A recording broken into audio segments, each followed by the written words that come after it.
তিন দফা দাবি নিয়ে চলছে ধর্মঘট। আরামবাগের সংগ্রামী যৌথ মঞ্চের উদ্যোগে চলছে এই ধর্মঘট। রাজ্য জুড়ে দুদিন ব্যাপী সংগ্রামী যৌথ মঞ্চের উদ্যোগে শুরু হয়েছে ধর্মঘট। এদিন আরামবাগের সংগ্রামী যৌথ মঞ্চের মিছিল ছিল।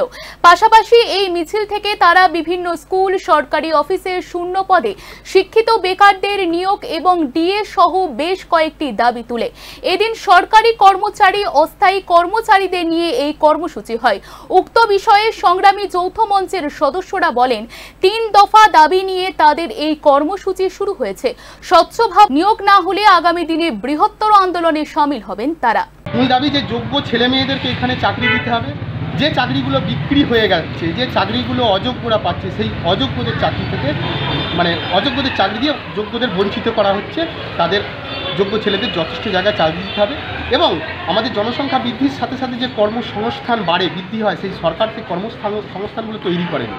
আমাদের দাবি কর্মসংস্থানগুলো তৈরি করতে হবে। ওই কর্মসংস্থান বাদেও এখনও 6 লক্ষ শূন্য পদ পড়ে রয়েছে।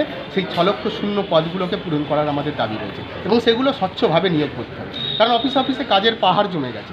একটা জিনিস দেখে থাকবেন যে সরকার আজ দুয়ারে সরকার ক্যাম্প করছে। কেন করছে দুয়ারে সরকার ক্যাম্প? এর মূল কারণটা হচ্ছে একটাই, সরকারের অফিসে লোক নাই। এখানে যদি জনগণ আসে, মানুষজন আসে, এসে দেখবে অফিসের চেয়ারে ফাঁকা, কাজ করাতে যে লোক পাবে না। তখন সরকার কি করেছে, ওটা প্ল্যান করে সবাইকে বলেছে অস্থায়ী কর্মচারীদের কাজে লাগিয়ে তাদেরকে মাঠে বসিয়ে সেখান থেকে কাগজগুলো সংগ্রহ করে এনে সেখানে কাজ করাচ্ছে। এটাই হচ্ছে দুয়ারে সরকারের আসল রূপ। আমরা মূলত আমাদের তিনটে দাবি, সেই তিনটে দাবি নিয়ে আমরা দীর্ঘ প্রায় 1 বছরের বেশি সময় ধরে আমরা আন্দোলন করছি।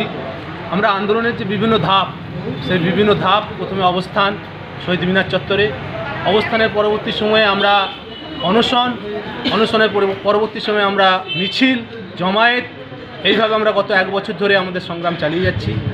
আমরা আজকে আমাদের গতকাল এবং আজ